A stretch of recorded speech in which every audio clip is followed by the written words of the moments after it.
Kang Eman ini kan segudang prestasi dan saya lihat tidak mau berhenti untuk terus berjuang. Apa mimpi harapan ke depan Kang Eman yang ingin dicapai? Harapannya Eman tetap menjadi Eman yang dari kecil sampai sekarang.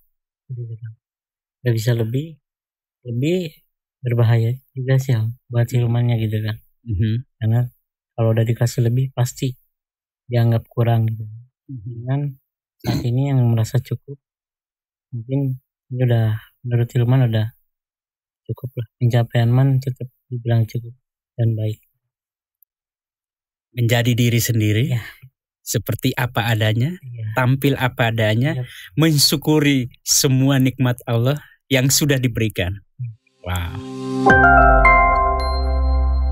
Oke, assalamualaikum Kang Eman. Apa kabar? Kabar baik. Sehat Kang Eman. Sehat. Wah, terima kasih Kang sudah mampir ke sini. Siap, sama-sama. Terima kasih. Salam Bu Guru. Sore ya. Sehat Bu Guru. Sehat ya. Bu Guru hari ini berulang tahun loh. Ulang tahun keberapa Bu Guru? Gak ada tanggalnya. Oh, enggak ada tanggalnya. Tanggal 29 ya. 4 tahun sekali dong. Iya. Wah, selamat ya Bu Guru ya. Oke, jadi hari ini saya kedatangan 2 tamu spesial teman ngobrol ya. Kang Eman sama Bu Guru Hetty. Makasih sekali lagi mampir di ruang obrolan bermakna hari ini. Bu Guru, makasih banyak. Di sela-sela saya tahu ada jadwal sekarang ini untuk harus makan bareng dengan keluarga, tapi menyisihkan waktu ke sini untuk mampir ngobrol bersama dengan Kang Eman ya. Ya. Kang, ini baru pulang dari kuliah? Iya, tadi. Wah, Langsung luar biasa. Kang Eman ini saya kenal 1 tahun ya, kurang lebih ya. Kurang lebih. Tapi lebih intens ngobrolnya baru kemarin sih sebenarnya. Baru kemarin. Kang Eman ini, saya itu sangat surprise dan juga sangat penasaran dengan Kang Eman. Kang Eman kan dari komunitas disabilitas Kota Bogor. Iya, dengan kondisi yang seperti ini, tapi yang saya dengar itu Kang Eman ini punya segudang prestasi. Wow, hebat. Ya. Apa aja Kang Eman ngobrol ke kita? Ya, kalau untuk prestasi kemarin terakhir yang 2021 itu di Papua. 2021 di Papua. Ya, betul. Apa PON? Itu PON. Kalau PON itu sebenarnya nama bidang KONI ya. Oke. Tapi kalau untuk dari disabilitas itu NPCI. Apa itu NPCI? NPCI itu National Paralympic Committee of Indonesia. Oke. Waktu itu ikut cabang olahraga apa? Menembak. Menembak? Ya. Serius? Iya, menembak? Menembak. Dapat pilih apa? Juara? Dapat medali emas 2. Wow, medali emas loh Bu Guru 2. Hebat. Sejak kapan bisa menembak? 2016. Ya, itu masih dikali. Maksudnya masih dikali? Iya, dikali. Apa maksudnya masih dikali? Ya, kali itu nembak bebas. Oke. Jadi nggak ada target kayak gitu kan. Kalau dikali itu kayak Kali Ciliwung itu pinggiran gitu kan. Dia nggak dikenakan tempat latihan naik. Oh, oke. Akhirnya ada yang memfasilitasi di Bekasi. Di Bekasi. Iya. Jadi ikut PON di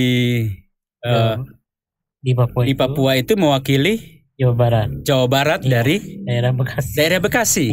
Kang Eman kan tinggal di Bogor, Kota Bogor. Kenapa tidak mewakili Kota Bogor? Karena mungkin fasilitas Kota Bogor ini kurang ya, maksudnya, dan pemerhatiannya juga kecil gitu. Wah, dengar nih Kang Bima nih. Ya. Kurang perhatian dari pemerintah Kota Bogor. Akhirnya sayang sekali mewakili Kabupaten Bekasi malah dapat emas 2. Iya. Wah.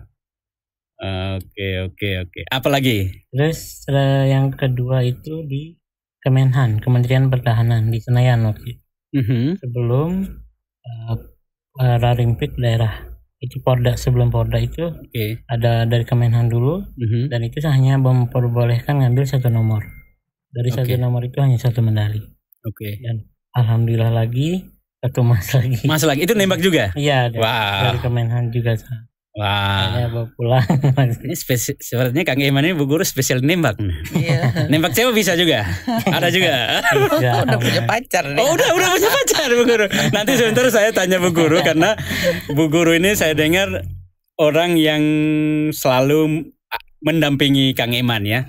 Ada sebagai sosok yang paling berperan dalam Ya. diri Kang Eman ya. Betul. Oke, nanti sebentar kita ke Bu Guru dulu. Ya. Kita cerita prestasi dulu Bu Guru ke Kang Eman Siap. kali lah. Selain dari Menhan, Yang terakhir itu masih baru 2022 mhm. bulan November itu tingkat Jawa Barat Oke. itu mendapatkan 3 medali emas 1 perak. 3 medali emas, 1 perak. Ya, Wow. Cabang olahraga apa tuh? itu menembak juga.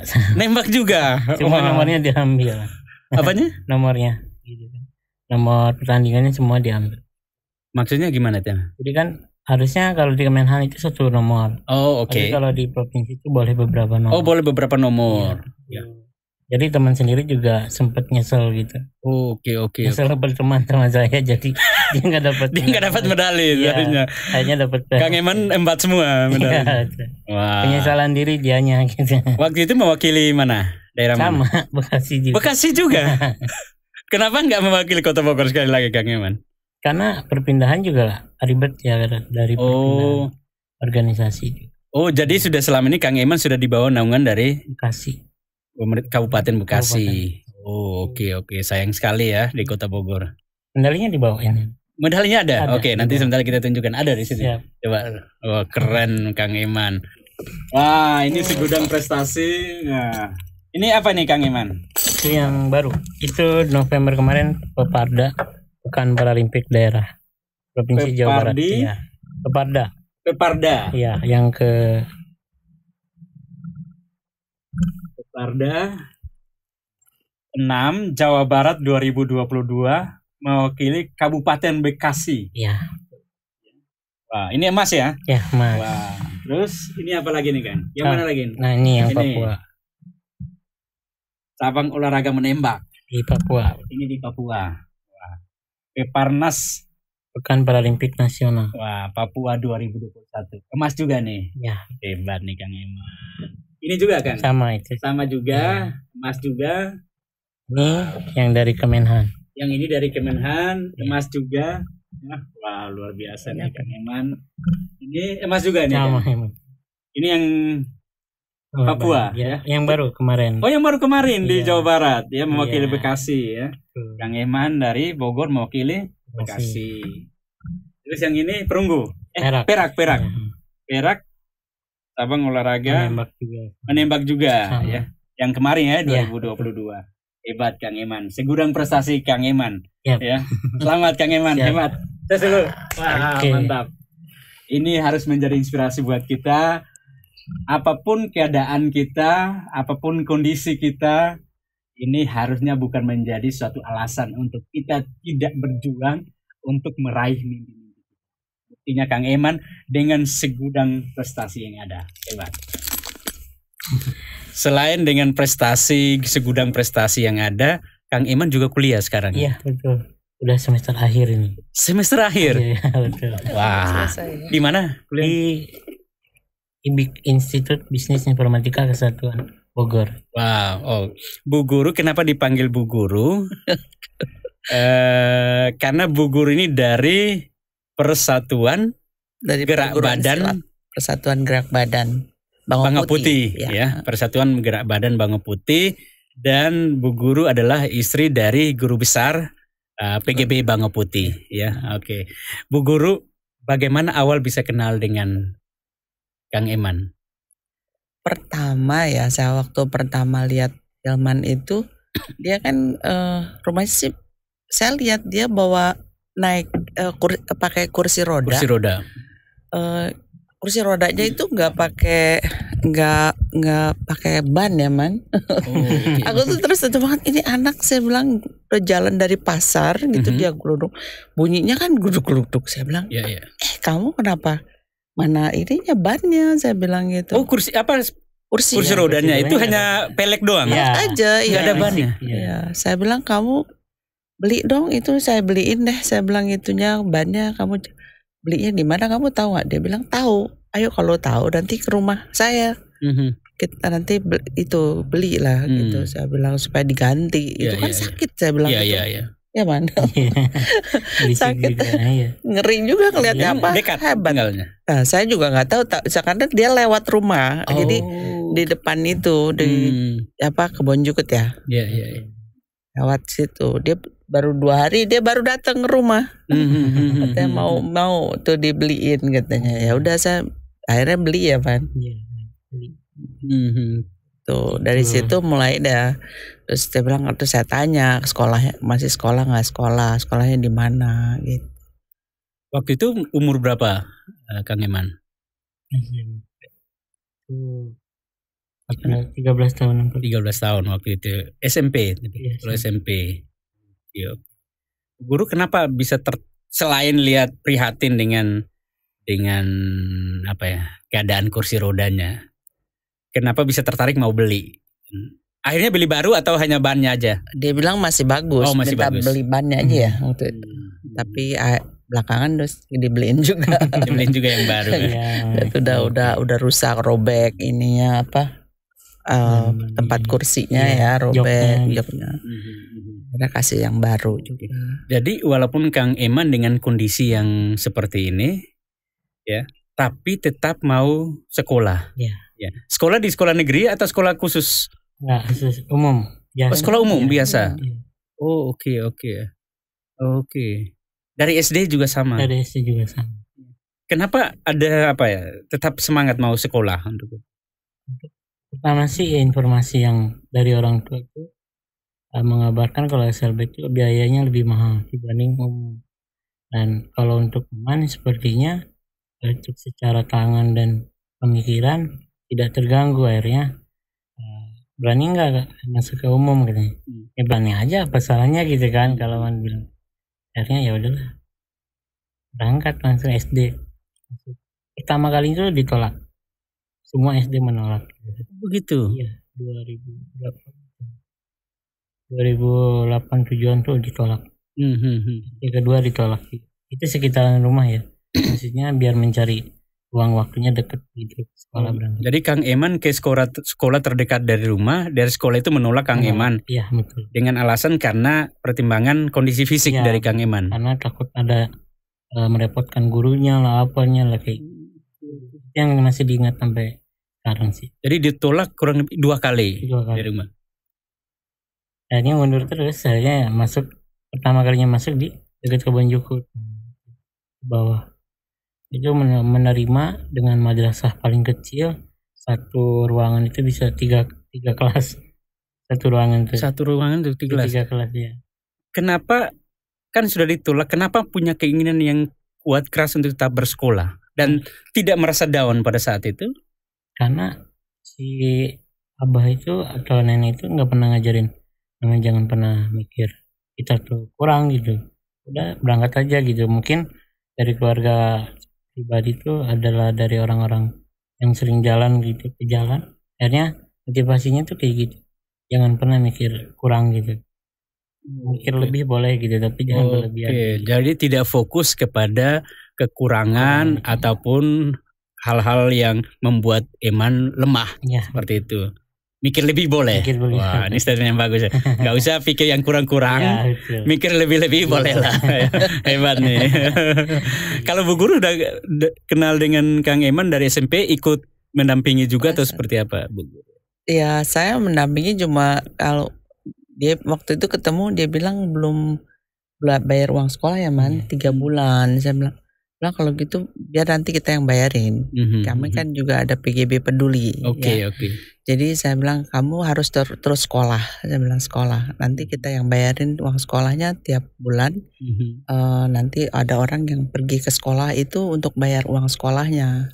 Oke. Jadi setiap bulan ya kita bantu itu, dan semua kayak buku dia perlu apapun kita penuhi gitu. Semuanya yang penting harus sekolah.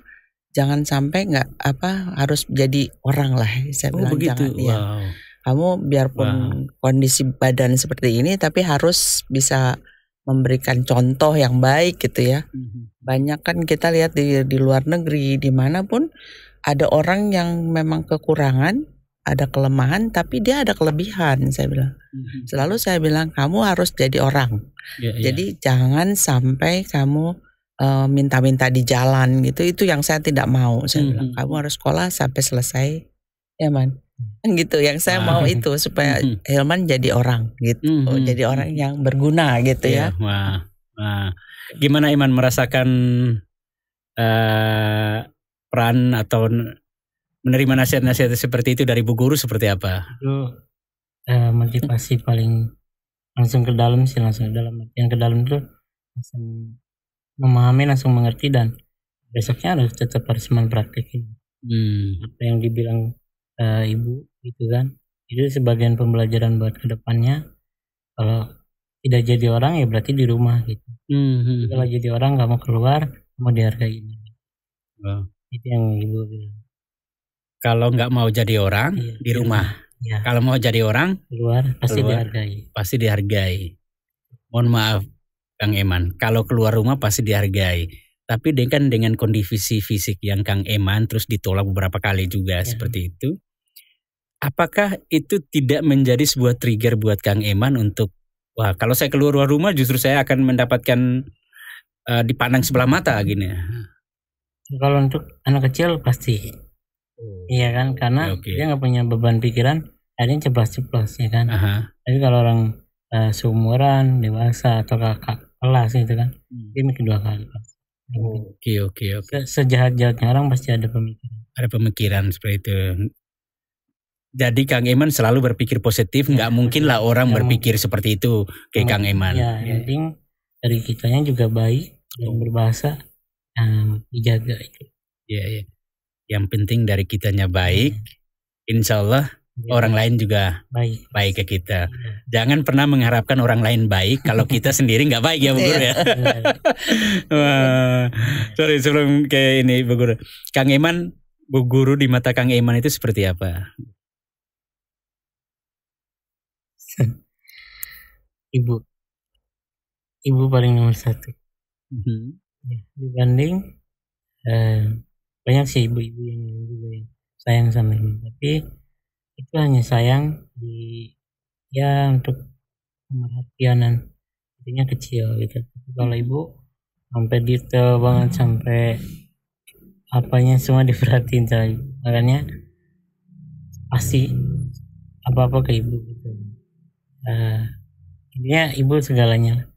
Jadi Bu Guru ini sebagai ibu buat Kang Eman, boleh saya tanya bagaimana dengan ibu kandung Kang Eman sendiri? Kalau ibu kandung, bapak kandung, kakak kandung, adik kandung, nenek kandung, kakek kandung nggak tahu. Apa maksudnya nggak tahu? Bilang nggak tahu itu karena dari kecil itu masih bayi, kondisi Iman tuh memang masih bayi, mana-mana bisa melihat dunia gitu kan, masih bayi. Terus sekitar 6 bulan 8 bulan umur Iman, waktu itu digendong sama ibu itu ke pangkalan ojek daerah Ciawi, daerah Ciberuk Ciawi. Dia memberikan, baiknya mau nggak nih, baik sih. Ada si tukang ojek ini, buat apa Bu? Jangan dong ya, nanti ibu masuk ke polisi nih, saya laporin gini-gini. Buang anak sembarangan. Si ibu itu tidak bermaksud untuk membuang, tapi memberikan gitu kan. Tapi selain dari sisi lain itu, ibu menyembunyikan kondisi fisik yang masih dibundel gitu kan. Makanya si abang ojek ini menolak gitu kan. Jangan Bu, nanti saya laporin polisi. Gak mungkin berpikir keras atau gimana, si ibu ini tetap bersikeras untuk tidak mau merawat, mungkin akhirnya dibuang di daerah bak sampah, di daerah Ciberuk juga sama. Dari situ ada abang-abang gitu yang akang lah gitu, yang ingin lagi kondisinya berjualan durian, buah durian, jalan pinggiran itu. Tiba-tiba si abang itu pengen buang air kecil ke daerah bak sampah itu. Kondisinya si abang itu memang belum pernah punya anak. Dia sudah nikah tapi belum dikaruniai anak.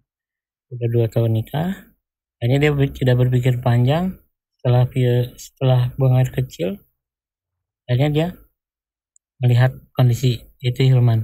Itu bayi yang memang tidak dikasih nama, tidak dikasih tanggal lahir. Itu pokoknya kosong gitu, bersih gitu, cuman bayi.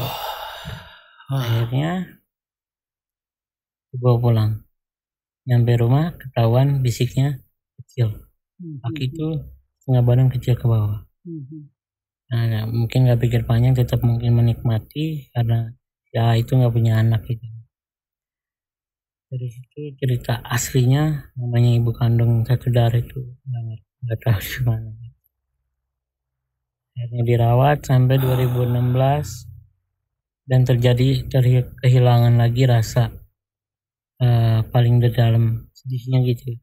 Kalau Lebaran kan orang lain bisa salaman gitu. Salaman 2016 itu kejadian yang paling menurut Don gitu. Don bukan karena fisik ya, tapi Don karena orang lain bisa cium tangan ibunya. Dan Man nggak bisa dan karena 2016 itu pertama kali lulus SMP SMP 2016 itu bapak duluan meninggal. Bapak yang dulu pernah merawat Man dari kecil sampai bapak yang menemukan Eman itu betul. Akhirnya Eman menganggap dia sebagai bapaknya bapak. Eman. Tinggal lama ditinggal lagi. Ditinggal dan meninggal lagi dan 3 bulan yang akan datang ibu mengikuti bapak yang sudah itu langsung wah pokoknya sedih ya gitu. Ya gitu lah. It's okay. Ya.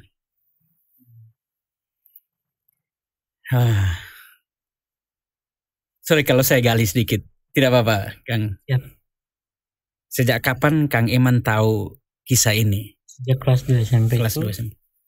Ibu bapak itu yang dianggap ibu bapak gitu kan. Dia baru menceritakan kalau Man tuh sebenarnya bukan dari keluarga bagian kami. Dari situ Man teh belum tuh bukan.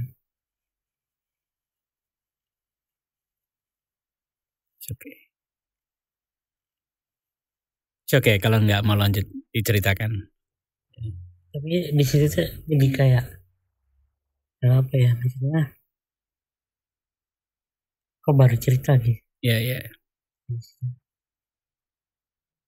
Diem aja pokoknya selama 3 bulan itu dikirim gitu.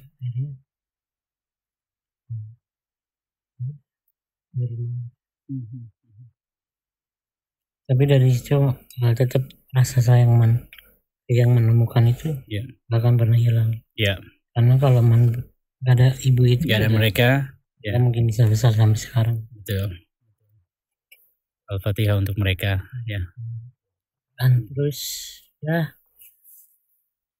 penggantinya ibu bapak itu mungkin ibu guru yang nggak pernah punya rasa kesalnya gitu kan.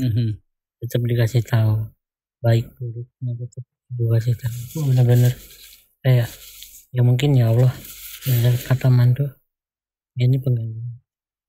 Allah itu baik ternyata ya. Tangan Allah tidak kurang panjang untuk menolong kita.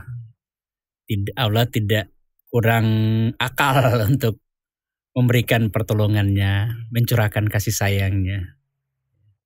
Walaupun mungkin jalan berliku, tetapi Allah tetap menampakkan begitu besar Dia mencintai umatnya dengan mengirimkan Bu Guru dengar tahu kisah Kang Eman juga pernah cerita ya, cuman nggak sedalam itu dia. Ya cerita, cuman dia bilang memang ketemunya di tempat sampah. Dia bilang ibu orang tua ini saya pernah ketemu juga sama orang tuanya, orang tua angkatnya ya. Sebelum mereka meninggal ya Mak. Memang kan saya jarang ketemu karena cuman diurusinnya pokoknya waktu sekolah dia harus sekolah gitu kan, terus aja biarpun tapi tetap harus jaga. Saya pernah tawarkan dia tinggal di rumah gitu kalau mau supaya bisa sekolah deket gitu kan, terlalu di sana kan rumahnya jauh di bawah. Suka mulia gitu ya man. Tapi dia sayang sama orang tuanya. Dia bilang aku mesti jagain orang tua. Karena kondisi bapak itu udah stroke waktu itu 2 tahun. Oh, sebelum meninggal dia sudah stroke. Iya, udah stroke. Dan yang merawat adalah Kang Eman. Dengan kondisi Kang Eman seperti ini, tetap merawat mereka dalam kondisi stroke. Wah. Kan kalau saya gali sedikit lagi. Kalau Bapak kan sudah stroke ya. Terus bagaimana dengan kehidupan hari-hari? Kang Eman juga. Dulu ngamen. Dulu sempat ngamen. Iya, ngamen. Pulang sekolah di rumah. Sebelum ketemu ibu ya. Iya. Ngamen tiap hari tiap malam. Berarti ada jeda waktu di mana juga Kang Eman itu jadi tulang punggung untuk keluarga juga ya. Wah, luar biasa Kang Eman. Saya senang bisa bertemu dengan Kang Eman dengan kisah yang sangat inspiratif ini.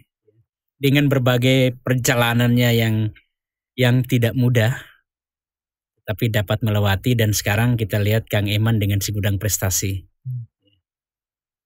Di mana Allah tetap baik ya, dengan ada perjalanan yang tidak mudah ya, tetapi Allah tetap menunjukkan cinta dan kasih sayang lewat banyak hal, termasuk lewat Bu Guru yang mencurahkan cinta dan kasih sayang yang luar biasa. Kang Eman, saya tertarik dengan komitmen Kang Eman untuk terus bersekolah. Dari awal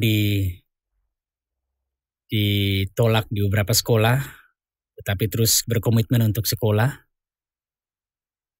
Dengan kondisi dan keadaan dari keluarga, dengan kisah perjalanan hidup seperti itu, dengan kondisi fisik seperti ini juga, tetapi tetap tidak mau menyerah dan bersekolah.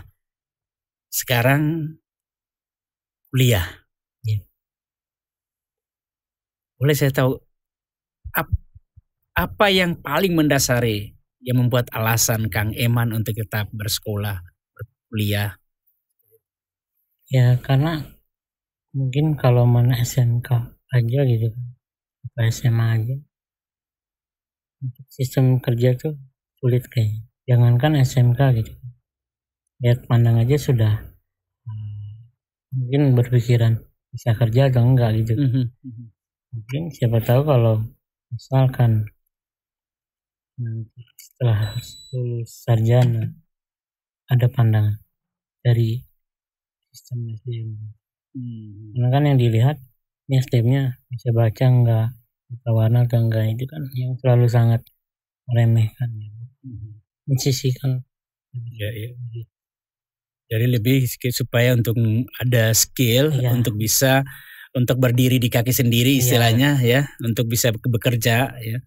Untuk bisa dapat bekerja, untuk menambah skill ya, mau nggak mau kita harus tetap kuliah. Ambil jurusan apa Kang? Manajemen pemasaran S1. Manajemen pemasaran, marketing dong. Marketing. Apa yang mau dipasarkan Kang? Mungkin secara lisan. Bagian ya komunikasi. Luar biasa Kang Eman. Di kampus gimana Kang Eman? Kampus nyaman aja sih. Dengan interaksi dengan teman-teman seperti apa? Mungkin harus duluan ya, teman yang harus bangun duluan. Kalau dia mungkin jaga takut ada bahasa yang tidak berkenan gitu kan, akhirnya selalu duluan untuk komunikasi gitu. Ya seru sih, karena yang pakai kursi roda tuh cuman Iman doang di kampus itu. Iya. Jadi di lift kalau penuh gitu kan, Iman gak jadi lagi sampai nunggu lift berapa kali juga kesadarannya kurang mungkin. Tapi seru.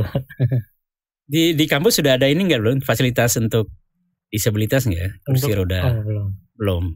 Untuk prasaran itu hanya lift, hanya terbantunya lift itu bisa Jadi kalau lift nggak nyala, Nah, itu udah susah.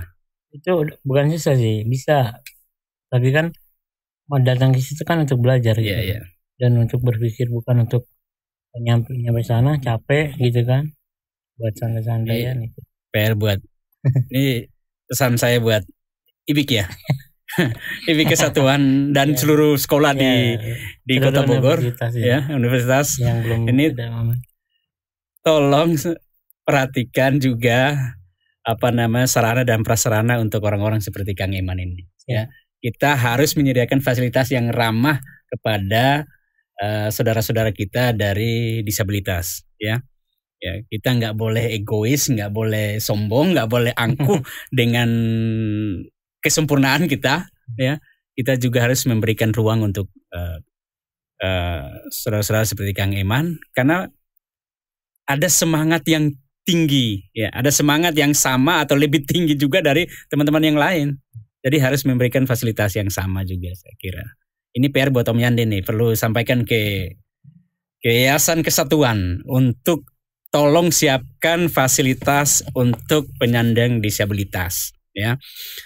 Saya harap juga pemerintah Kota Bogor juga dengar ini sebagai catatan untuk rekan-rekan dari penyandang disabilitas diperhatikan di sekolah dengan menyiapkan fasilitas untuk penyandang disabilitas. Ya.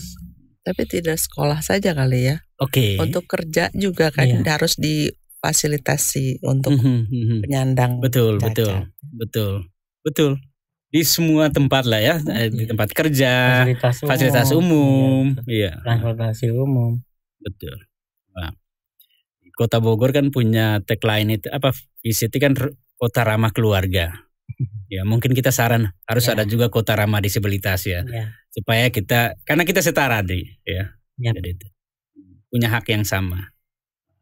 Kuliah ini didampingi oleh Bu Guru juga dari PGB juga atau? Ya, PGB Peduli. PGB Peduli yang membantu Hilman untuk masuk dalam masuk kuliahnya. Dibantu PGB Peduli sampai semester 6 karena dia kan berprestasi. Sampai semester 6 ya Man. Itu dapat beasiswa, kata Hilman langsung dapat beasiswa dari Kesatuan. Jadi dari situ saya bilang oke, dari situ PGB Peduli akan lepas tangan untuk pembayaran apapun. Tapi kalau misalnya ada apa ya silahkan jangan sungkan ya, saya bilang gitu. Iya. Nah, tapi tadi saya kritisi Kesatuan juga, tapi saya beri apresiasi lah juga ya, bahwa memberi ruang kepada Kang Eman untuk bisa berkuliah di sana ya, dan juga memberikan kesempatan untuk beasiswa untuk tetap berkuliah ya. Terima kasih Kesatuan ya. Oke. Dan ini juga masukan juga dari Pak Guntur ya. Pak Guntur yang bilang Hilman lebih baik masuk kuliah di Kesatuan gitu. Iya. Ya waktu itu kita ke sana ya Man, sama-sama untuk minta isi formulir ya. Hilman yang ambil formulir, saya bilang ambil Man, formulirnya beli, gitu. Saya bilang ambil ke sana. Jadi waktu itu Hilman langsung ambil formulir, isi formulir dan tetap bayar. Cuma memang dikasih diskon juga ya. Kesana, thank you deh Kesatuan ya sudah memberikan. Betul. Ya itulah sebenarnya salah satu bentuk saya bilang keadilan Tuhan juga dan bentuk cinta dan kasih sayang dari Allah. Ya, Allah tidak kurang cara untuk menolong kita ya, dengan mempertemukan orang-orang baik, orang-orang hebat seperti Bu Guru, seperti Suhu Guntur yang membantu memfasilitasi itu. Om Yandi juga. Gitu. Om Yandi juga ya. Nah gitu. Bu Guru, kita mau selesai ini karena Bu Guru harus pergi. Boleh saya dapat cerita sedikit sekilas mengenai PGB Peduli itu sendiri. Nah, karena saya juga pengen tahu bagaimana sih PGB Peduli itu bisa membantu orang-orang seperti Kang Hilman, Kang Eman, dan juga dalam aksi-aksi sosial yang lain di Kota Bogor atau di daerah lain. PGB Peduli itu lintas agama ya. Jadi kita tidak membantu hanya orang-orang yang agamanya sama dengan saya atau dengan ini. Karena berawal dari PGB Bangau Putih juga itu juga seluruh siapapun yang mau masuk belajar silat di Bangau Putih, kita tidak melihat agamanya. Jadi PGP Peduli pun sama, kita membantu PGP Bangau Putih mengadakan PGP Peduli untuk membantu orang-orang yang perlu bantuan, membutuhkan ya. Jadi nggak cuma agama tertentu gitu, semua agama ya. Kalau kita dari kadang-kadang kita juga bantu ke Flores, kemana pun kita bantu. Itu pun jelas dari kita sumbangan dari berbagai pihak yang percaya dengan PGP Peduli gitu. Saya senang dengan itu, menolong orang tanpa melihat identitasnya, agamanya apa atau siapa dia. Yang penting kalau dia membutuhkan kita tolong. Karena Tuhan juga, Allah juga menolong kita, nggak lihat KTP-mu apa nih, agama apa, nggak juga ya. Betul. Hal terakhir nih. Sorry kalau menyinggung sedikit soal agama ya. Kan ibu yang sekarang ini kan Nasrani ya. Kang Eman seorang Muslim. Terganggu dengan itu atau enggak? Atau ada Bu Guru mencoba untuk menarik Kang Eman ke Kristen atau begitu sebaliknya atau gimana? Tidak benar. Ya. Nyaman terus nggak pernah mempermasalahkan dunia agama. Mungkin tetap tujuannya adalah merubah Hilman agar tetap menjadi orang. Jangan sombong, tetap, dan itu yang dipentingkan itu. Yang paling penting adalah nilai-nilai hidup yang ditanamkan, yang dibagikan. Bukan soal identitas ataupun agamanya apa. Ya, itu urusan masing-masing. Itu urusan masing-masing. Yang penting nilai-nilai kemanusiaan yang ditanamkan itulah yang paling penting. Tujuannya sama. Terakhir Kang Eman. Kang Eman ini kan segudang prestasi dan saya lihat tidak mau berhenti untuk terus berjuang. Apa mimpi, harapan ke depan Kang Eman yang ingin dicapai? Harapannya Hilman tetap menjadi Hilman yang dari kecil sampai sekarang gak bisa lebih berbahaya juga sih buat Hilmannya gitu kan. Karena kalau udah dikasih lebih pasti dianggap kurang gitu. Dengan saat ini yang merasa cukup, mungkin ini udah menurut Hilman udah cukup lah. Pencapaian Man tetap dibilang cukup dan baik. Menjadi diri sendiri, seperti apa adanya, tampil apa adanya, mensyukuri semua nikmat Allah yang sudah diberikan. Wow. Terima kasih Kang Eman untuk bisa berbagi, ngobrol inspirasi kisah hidup yang luar biasa ini. Mudah-mudahan Kang Eman akan tetap terus sukses ke depan. Oh ya, informasi Kang Eman ini walaupun kondisi begini, dia bisa bawa mobil sendiri lah. Hebat lah. Tidak terbatas oleh keadaan yang terbatas. Luar biasa. Ya, punya satu keinginan yang sangat kuat untuk terus maju. Ini yang saya belajar dari Kang Eman. Tidak terpatahkan oleh hal-hal yang mungkin seharusnya itu membuat Kang Eman down. Tapi Kang Eman tetap terus maju dan tidak menoleh ke belakang. Terima kasih untuk kisah yang sangat inspiratif. Terakhir dari Bu Guru, apa pesan Bu Guru kepada Eman dan juga mungkin terkait dengan PGP Peduli untuk bagaimana supaya banyak orang juga yang peduli terhadap orang-orang seperti Kang Eman atau orang-orang yang membutuhkan?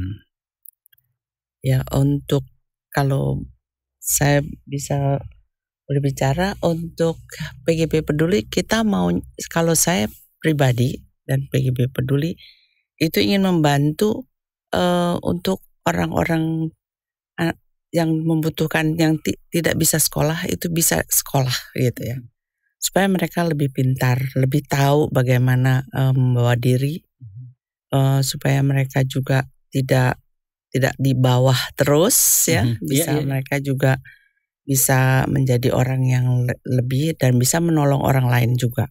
Iya. Itu. Jadi Ditolong tidak, untuk bisa menolong. ya, jadi tidak bukannya hanya untuk minta ditolong saja, tapi juga bisa menolong. Banyak orang yang memang pengennya ditolong dulu, tapi lupa untuk menolong orang. Ya, itu saya pikir mungkin kita bisa memberikan sekolah seperti Hilman. Hilman juga bisa membantu orang lain juga. Iya. Dan kita juga tidak stop hanya untuk dari Hilman saja, tapi juga dari pelatih-pelatih yang anaknya memang, atau dari siapapun yang butuh anaknya sekolah.